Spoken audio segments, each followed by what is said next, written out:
Okie dokie. Mindfulness for Beginners Part 3. If there's anybody there in the live group, give me a hello. Wave, tinkle. I've got my tattoos out today because I've been sat outside in the garden. So, mindfulness. Mindfulness. Hello, is there anybody in there? Go away, Zoom. I'm not doing it on Zoom.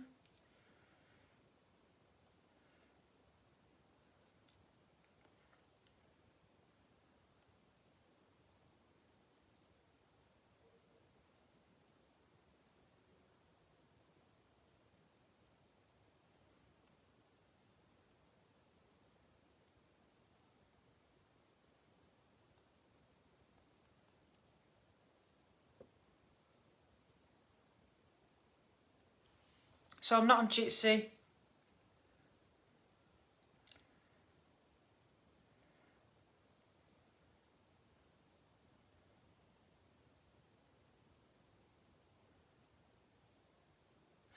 So come and join me. Is anybody there? Is there anybody home? It's 6 o'clock.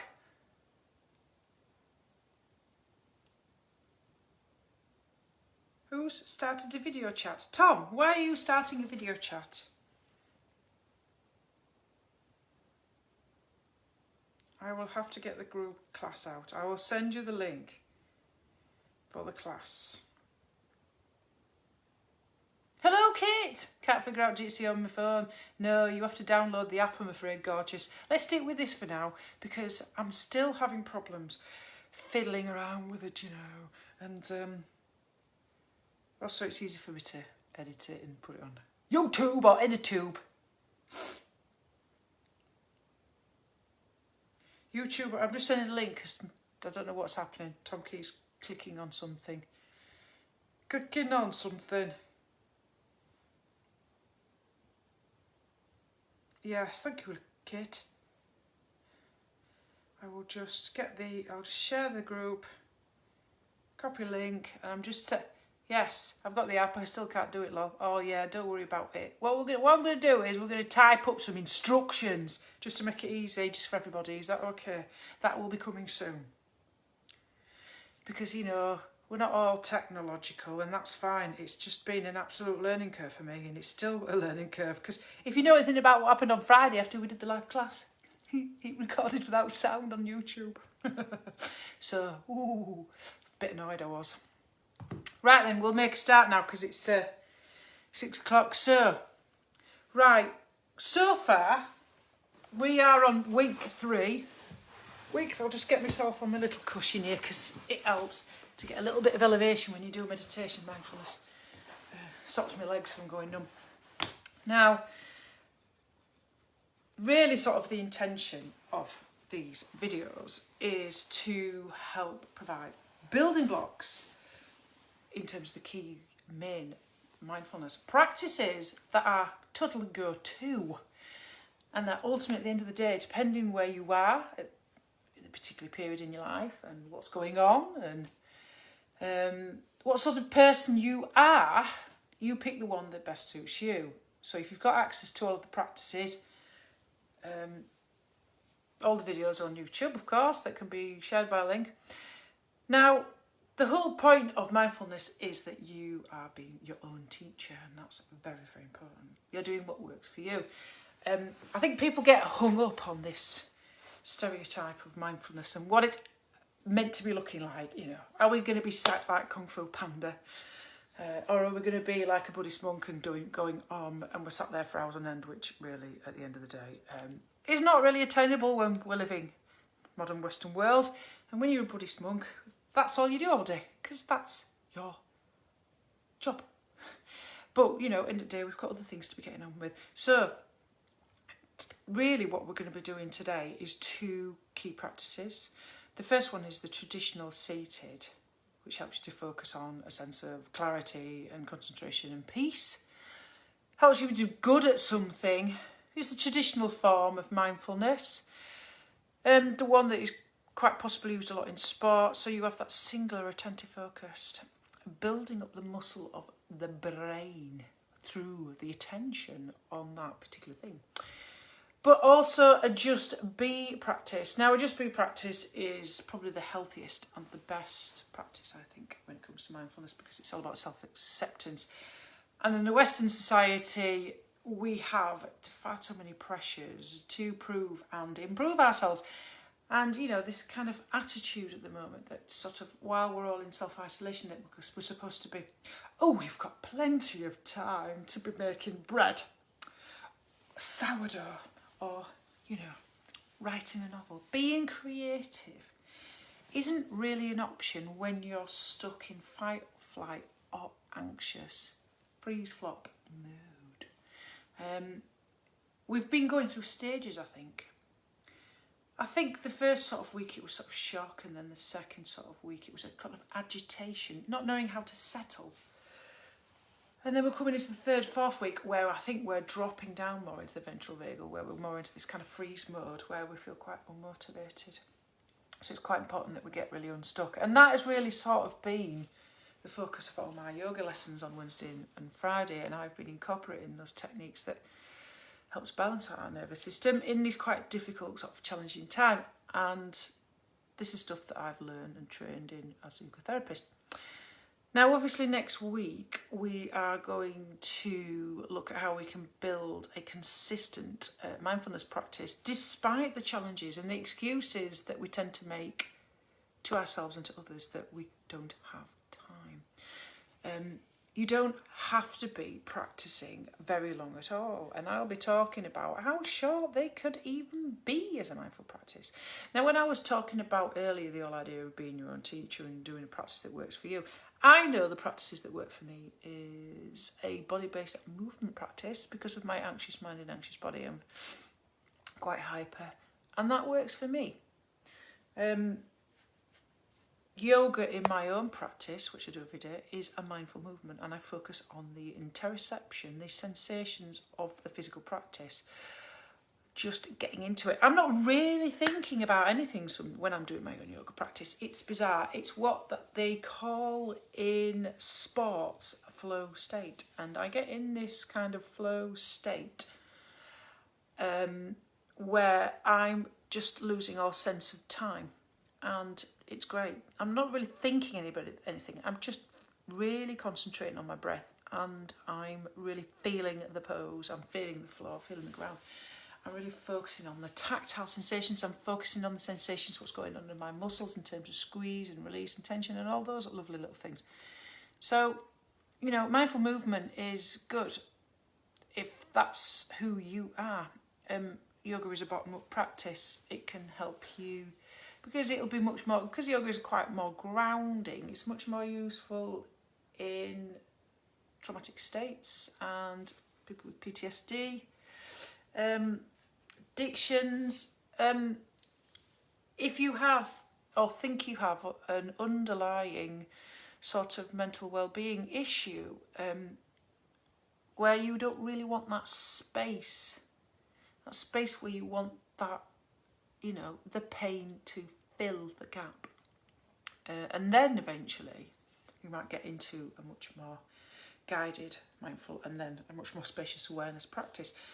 Now, once we've done next week, once we've looked at how we can build up that consistent practice, obviously I would like to start a regular weekly connected sort of session where we can practice together and we can support each other. And it's really important because I did this post because we're doing an online retreat all day on the 2nd of May. And this retreat is, throughout the day, it's got Thai massage techniques and yoga and mindfulness. And what we're fundamentally missing now is the oxytocin hormone that you get from physical contact and your relationships with friends and family and so forth. So when you're isolated, you're not getting that feel-good hormone, which is really, really important for your mental well-being. So having to interact and look at a person's face and to see their facial expressions and to try as much as you can through this kind of particular period to use FaceTime conferencing and things like that will really, really help you to feel better, more than, say, texting somebody or messaging somebody or whatever, or WhatsApping somebody. It helps to build that connection, and that connection is so important, that bonding process. Babies get that, and mothers get that, don't they, from physical contact, of hugging, because we miss the hugging. We're going to go on a big, massive hugging fest, aren't we, when we come out of this? So, right, first practice, let's do that. We're going to do a concentration practice, and then we're going to do that just be practice. So the traditional seated concentration, then the just be. Now, little bit of talking about what the practices involve before we do each of them together, and I'll guide you through it. Once again, I want to remind people that if you ever find a mindfulness practice challenging, because you get in somewhere, into a space where you find something, where you're probably opening up something that you probably wasn't aware of, attention as a representation of something going on in your mind. It's always good not to dive into it and take yourself out of it and move to more of an awareness of the breath, or feeling a part of the body that feels comfortable or nothing at all. So you're moving away from the area of difficulty. Always remember that. That's very, very important. Now, with the traditional seated practice, the concentration is basically fundamentally what is your superpower, because whatever you pay attention to, you become. And I think that's just a paraphrase of a quote by Buddha. Whatever you think, you become. So if you're focusing on the softness and the peace of the breath, that's what you will be. You can focus on any senses in this traditional concentration practice. It can be breath, it can be sound, it can be physical sensation. You choose which one that you want to do, and you commit and you stay with it. And the great thing about it is we are fundamentally multitasking, and there is a massive myth about the fact that women multitask. It's scientifically proven to not be true. You cannot multitask. Your brain only works best when it's doing one thing. Distraction, which I've talked about a lot before, is related to this idea of the sinking sand, being distracting from painful emotions. You know, the Buddhist parable of the second arrow. First you feel the pain of the initial incident that's happened to you, and the second it's your reaction to it. So you stay committed to that singular. It's a little, well, imagine you've got your laptop or your computer on and you've got all these browser tabs open, which is basically me, really. I've got hundreds of browser tabs all open and I'm shutting them all down except for one. And that's basically what it's like, if you can use some kind of technological metaphor. Now, it's really important in most mindfulness practices, except for ones that you do like mindful body scans, things like that, that we adopt the correct posture, as I said before, because we need that sense of alertness.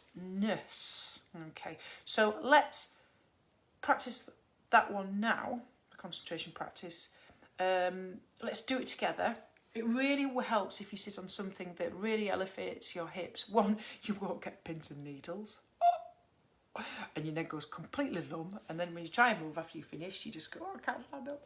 Also, as well, you know, if your knees are higher than your hips, there might be some tightness there, and what will happen is your spine will round if it's all tight. Now, if you're quite elevated and your knees are lower than your hips, you get that length in the spine because it slightly tilts your pelvis forward, and you get that length in the spine, which is really important. So you're keeping alert. You're not being distracted. Falling asleep is classed as the cost of distraction. It is a distraction because you're not focusing, because you're zoning out. So fundamentally, always remember that zoning out is another distracting technique that your mind may adopt as a coping strategy for difficult emotions. Okay, like daydreaming and things like that. So let's adopt the correct posture then. So however you feel, however that feels comfortable for you, if you feel as though there's any pain in your back and you feel as though you're falling forward, if you want to lean against a wall or something, if that helps, that's quite fine. I feel quite comfortable here now. You can place your hands anywhere you like. You can place them on your thighs. You don't have to do the traditional sort of the Buddhist sort of mudra. So like I've just got I know you're seeing my right hand, but it's my left knuckles stacked on top of my right knuckles with my thumbs touching like so. And then I place that here. Okay, just place that on the thighs, or you can place that on your abdomen, whichever you feel comfortable. Because if you're going to focus on the breath, focus on the breath. Okay, so let's get ready. So just a little bit of tucking in of the chin there. So we've got that spine long in relation to the spine. And if you're feeling any tension in the shoulders, just allow your shoulder blades to drop down and completely relax, okay? But you've got that sense of dignity and stability, which we call in the Buddhist principle, that you are stable like a mountain, okay? And the stillness element allows you to focus on the subtleties of what you're concentrating on. That's really important. But don't worry if you think, oh God, I've got an itch, I'm going to scratch, or you need to move because of discomfort. As long as you're aware and focusing on the sensation while you're moving, that's okay. Because mindfulness is the practice of awareness. There's no way you can empty your mind. People seem to think that, this is what meditation is. You must empty your mind. You can't empty your mind because you're alive. The only time your mind will stop working and be empty is when you're no longer on this planet. So, we're going to take 3 cleansing breaths. Nice deep inhales.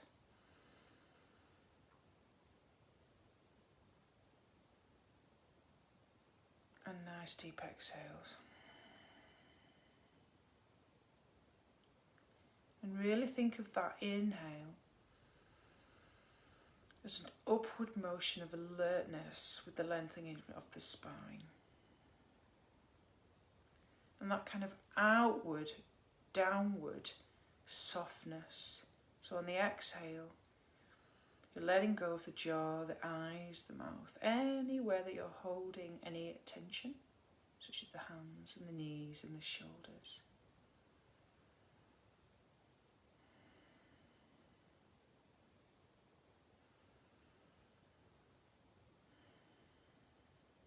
And you can have either your eyes closed or a soft, gentle gaze just ahead of you on the floor, whatever feels good.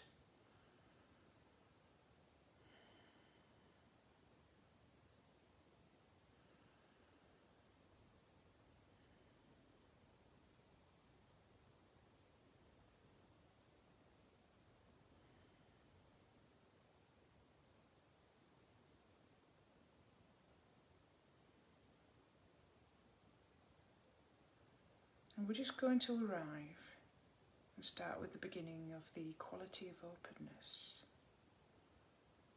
Not getting uptight about what you notice.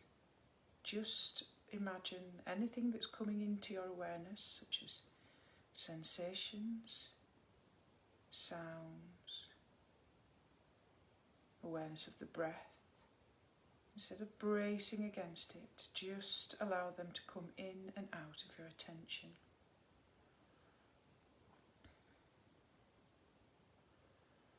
For example, my voice. Imagine the sound of my voice waving through you. Just be open and allow everything to be aware by yourself. You may notice contact of your body against the floor, holding and supporting you. Your hands in your thighs.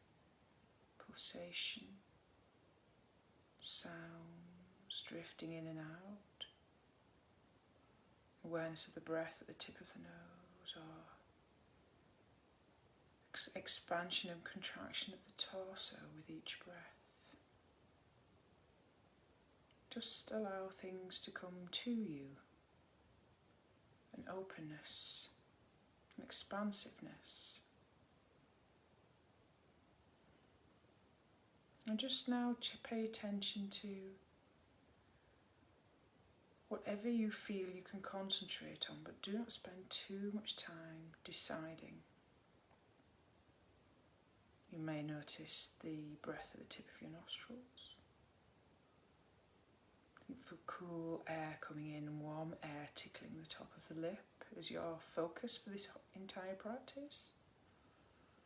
Maybe sound. Ambient sound is best, such as a hum, like a radiator. It could be something like nature, such as the birds.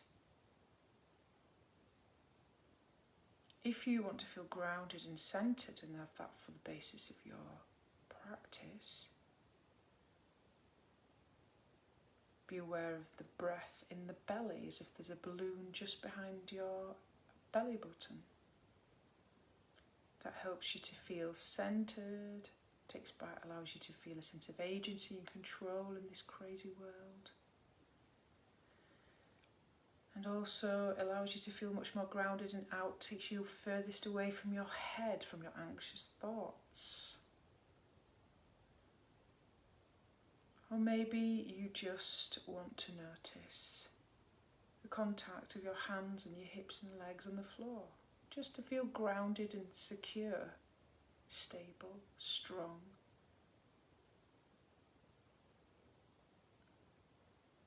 And then commit to which sensation that you want. Breath, contact, sound. And then just start to notice the subtlest part of it. The subtlest part of the sound, the quietest part. Maybe notice the subtlest sensation of the breath.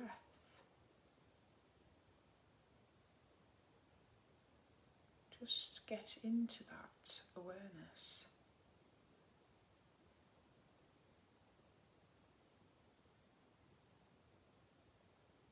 Keep that focus on that one thing you've chosen.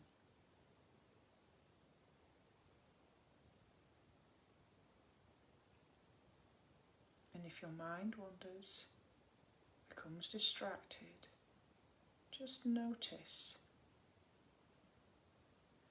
You're flexing the abs of your brain muscle with attentional training. The more you notice your mind wanders or is distracted, and come back kindly to the focus that you've chosen, the easier it becomes.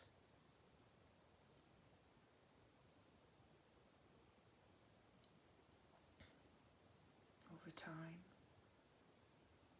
the mind gets quieter. That one-pointed concentration drowns out all other things. Chatter in the mind, aches and pains. And it's okay to accept that not everything is okay. There is no perfection in this practice. Just a gentle noticing and returning back to the singular focus.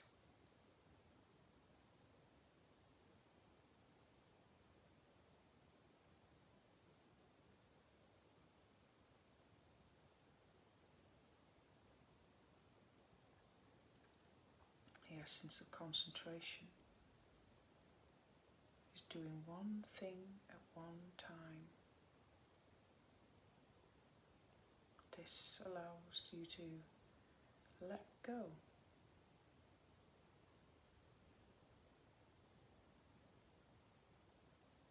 This is a relief.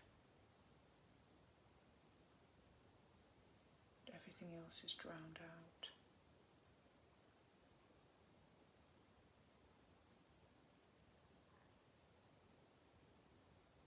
And just keep moving into the subtlest, quietest part of that sound or sensation without strain, not forcing it. just a delicate noticing the subtleties.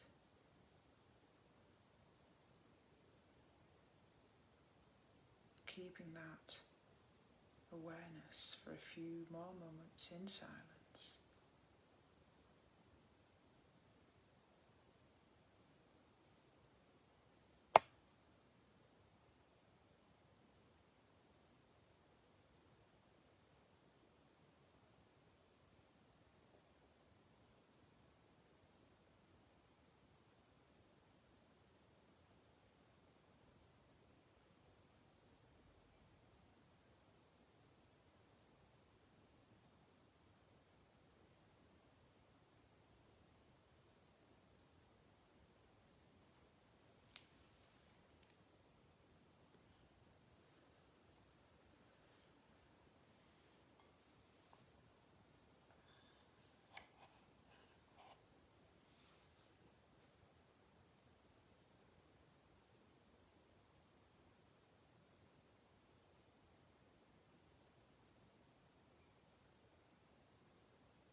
Okay, so we'll come back together as a group. So this is the thing. Your mind is both a problem solver and it's a problem maker. If it gets quieter, the less problems your mind will have. Constantly thinking about the past is a marker of low mood, depressive symptoms, and constantly worrying and thinking about the future is anxiety. And mindfulness puts you in the space between the two, where you're living in the perpetual present. Okay. And over time, it takes practice. Nobody says that you have to do it for like hours on end. A few minutes is just great, but I'll talk about that next week. Now, obviously, we're going to talk about the Just Be practice now, which is the final practice out of the total 5 that we've been going through over the past 3 weeks. Now, this can be the most complex practice, but it's one that I really enjoy. There's many schools and traditions to do with mindfulness, and some kind of mindfulness is quite striving. Some schools, for example, Renzi in the Zen Buddhist practice is focus, focus, focus, strive, strive, strive. In, say, for example, the Soto Zen school of mindfulness, they do this version, which is the Just Be. And it's a lovely practice because fundamentally it's all about accepting ourselves. In the West, we are constantly told to do this, strive, perfection, do more, targets, self-improvement. We're obsessed with this kind of self-improvement sort of agenda, and people make a fortune, don't they, out of self-improvement books. Whereas this practice is saying, well, you are enough. There's nothing more that you need to achieve. You are enough as you are. You are good enough. And that's fantastic, because we all want to feel confident about ourselves and lack that sense of shame that comes with not feeling you're good enough or good at something. You are a human being after all, and you are a being person. You're meant to experience things, emotions. So the trouble with this driving practice, like say for example as sort of Zen Renzi sort of practices, the trouble is it can definitely kind of give you a kind of neurotic relationship to mindfulness, because you're like thinking, oh my God, you sat there, like the Gemma Coral, she used as these amazing little cartoons. It's like, I'm not meditating right, I'm not meditating properly, and you're constantly thinking that, am I doing it right, am I doing it right? And this sort of practice allows you to let go of that, which is really, really good. So sitting and an acceptance with your own being and allowing and accepting is the most healing, and it's definitely the most healthy out of all the 5 practices. Sometimes when you're really struggling, oh God, I can't do this mindfulness, and you sort of like go, F it, oh, for God's sake. And then you just let go and you just go, F it. That's right at the point where you're like, yeah, do you know what? You're just dropping down into that greater space and that greater sense of relaxation, which is really, really good. And it's a very good practice because it's the deepest practice that allows you to create that sense of balance within yourself, because fundamentally it allows you to open up to and accept the natural flow of life. And I think we need that more than anything else at this particular moment, because we're just going to have to go with the flow. Particularly as everybody's like going, when's lockdown going to end? It's like, stop asking the question. There is no answer to that. You're just going to go with the flow, which is quite good.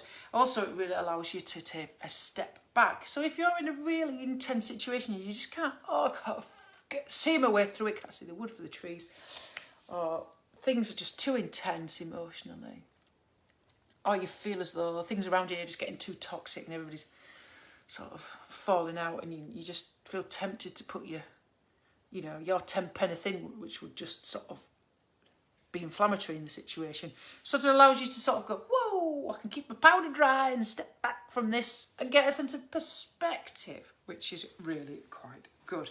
We must really look at it in this kind of third person, sort of like, whoa, stepping back kind of thing. And it's the most effective in creating change in ourselves. That's the most important thing. The reason being for that is because change comes when you're not affected by goal and destination addiction, which you're just thinking, really? Well, yeah, actually, it's about the process. The reason why there's so many problems in Western society is we're so obsessed about the end product that we don't go through the process. It's a bit like Lance Armstrong, really. He got the end product, didn't he? But he skipped the process because he wasn't really a good cyclist. He was taking performance-enhancing drugs. There's just no shortcut to bettering yourself in that kind of way, which is good. And it allows that. It's a very good sort of practice because it allows the maturity of wisdom to come to you, even at a young age. So you will be, Kung Fu Panda wise and things like that. And also as well for trauma, for example, or, mental health issues, it helps you to sort of learn what your triggers are so you can sort of release those rigid patterns of thought and just notice where they are. You're stepping back objectively, of course. And it's also a really good... You can drop into this, I find, at the end of any other type of mindfulness practice. Just let go. Okay, so we're going to practice that now. I'm going to use the bell again, because then we know when the start and the end begins. So I'll ding it at the beginning and I'll ding it at the end. Okay, so basically what you're doing is you're not focusing on one thing, you're letting everything come to you. So you're aware of everything, okay, but in a kind of non-attached kind of way. Does that make sense? Almost as if everything that's around you that you become aware of, whether it's your physical, tactile sensations or your breath or your heartbeat or a sound outside or something like that, you're sort of they're almost like clouds.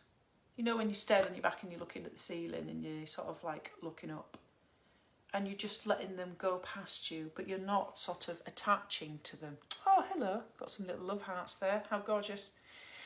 Tons of love hearts, a lot of flicking love hearts. So that's basically what this practice is. So we're going to start that practice now. Okay, the just be or just being practice, whatever you want to call it, which is sort of based on sort of like Zen, sort of Soto schools. There's lots of other different schools that do this. I'm not a master of all this amazing, I've only been on this planet for 49 years. I don't know everything. I know what I know. Life's a journey. Right, let's go for it. Let's do this just be practice. So remember, get yourself in that seated position again, what we talked about at the beginning. Okay, just going to ring the bell.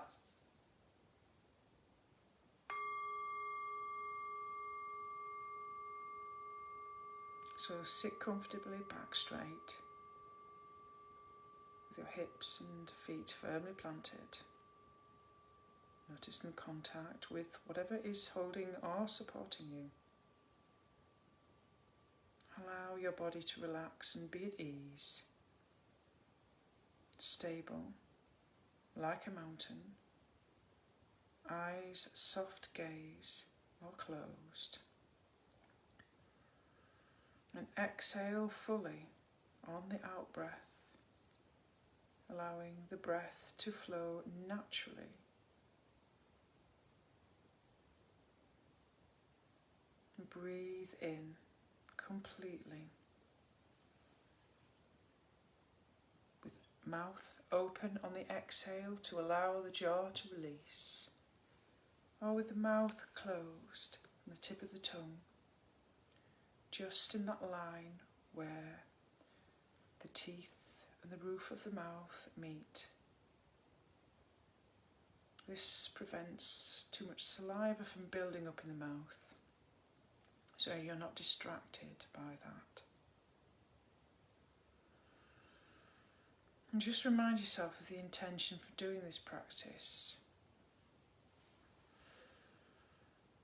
In the next few moments, we're going to cultivate relaxation in presence and awareness with an attitude of kindness and curiosity, developing a new relationship to perceptions, feelings and thoughts, silently sitting, body still, mind at ease. And just allow your mind to simply be, just as it is. Open, spacious, calm, yet completely aware of what is happening at this present moment. By first lightly following the breath, and whilst being completely aware of what is happening around you at the same time.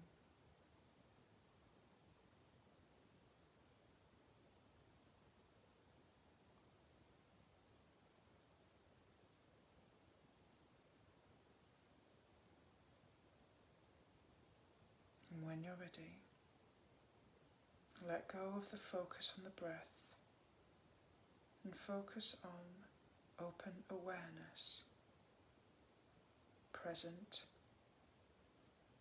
undistracted, noticing everything as it is. Sounds, sensations, feelings, thoughts, emotions, all coming and going without clinging and attaching to them like clouds in the sky.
lose balance, get lost in thought, simply come back to the breath awareness.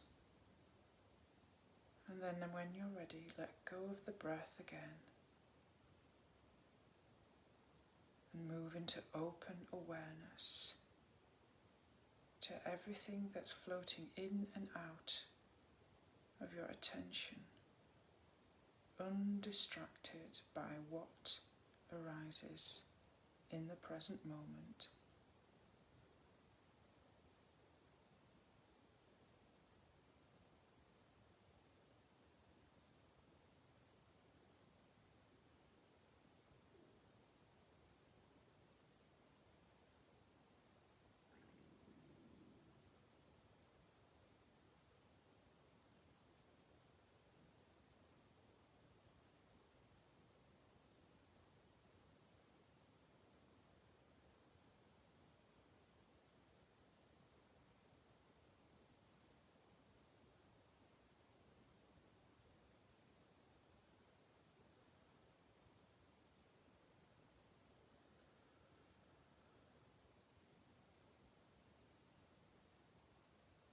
Coming back to pure presence and awareness all the time. Leave hearing to hearing, seeing to seeing, feeling to feeling, thinking to thinking.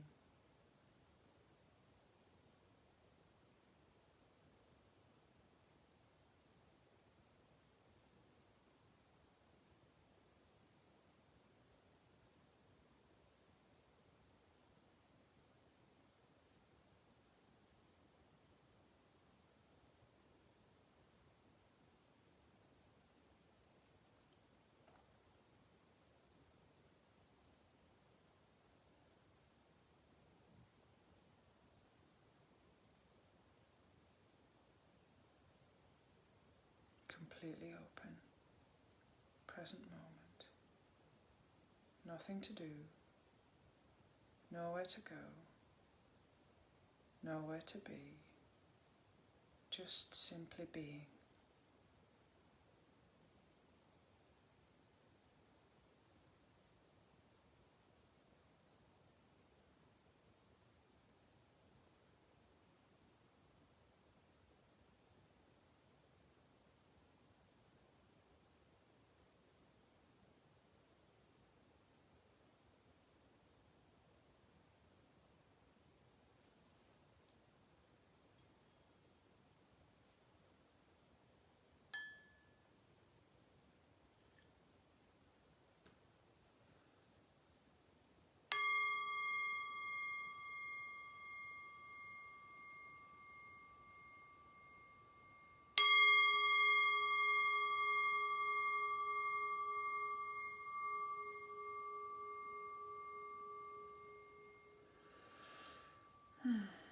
So as that comes to an end, today's session, just want you to take some time to appreciate what you've done today for yourself, because yes, you are practicing caring for your wellness, which is so important right now more than ever before. Take some time to notice your mood now. Just be aware of anything that's shifted from the beginning of the practice. And remember your intention. Why are you here? That's the important thing. And that, at the end of the day, if you have no intention, just remind yourself that when it's of benefit to you, when you look after your well-being is benefiting others. Because, as they always say, you can't give them an empty cup. You can only give from the overflow of your lovely balanced emotions. So, just allow whatever you've practiced today, that sense of presence and relaxation and awareness, just to permeate the rest of the day. And if it feels good, just have a little walk outside and just appreciate the birds. Okay, so I'm just going to finish that. So, Monday night is a free practice in the main group page, 30 minutes. Wednesday night is our proper grounding and centering class at 6 p.m. Friday night is our stretch and guided relaxation, floor-based. And we're going to do our mindfulness next Sunday. We're basically going to go through everything, talk about it again. We're going to talk about how to build up a consistent practice despite the challenges and excuses we often make, like, I haven't got time to even do 5 minutes of mindfulness. It's a bit like me, basically, because I'm learning Spanish and I'm using Duolingo. Every time I look at the app, I am absolutely, completely convinced that the owl's face is being angry with me. But I do know that, it's only 5 minutes of practising my Spanish moves me forward. You don't have to do a lot. That's the important thing, isn't it? And then hopefully, if there's enough people, we'll set up this weekly sort of practice group where we can do it together, hopefully do it on Jitsi, because we can actually talk to each other. Because like I said at the beginning of the session, it's very, very important that we look at each other because it creates that feel-good hormone of connection of oxytocin. So we've done 5 so far, haven't we? So well done, everybody. Like I said, be your own teacher. Find the meditation practice that suits you. I've given you the building blocks for 5 key practices. I have deconstructed it down to almost like I've concentrated the juice of mindfulness so you know which one you can go to. So you decide which one you want to do every day. Whatever suits you. So take care, lovelies. I'm just going to sort this out and edit it, because if I don't do it properly now and then I find out that tomorrow that the sound was missing like I found on Friday, then I'll be very disappointed. So take care, lovelies. Mindfulness a go-go.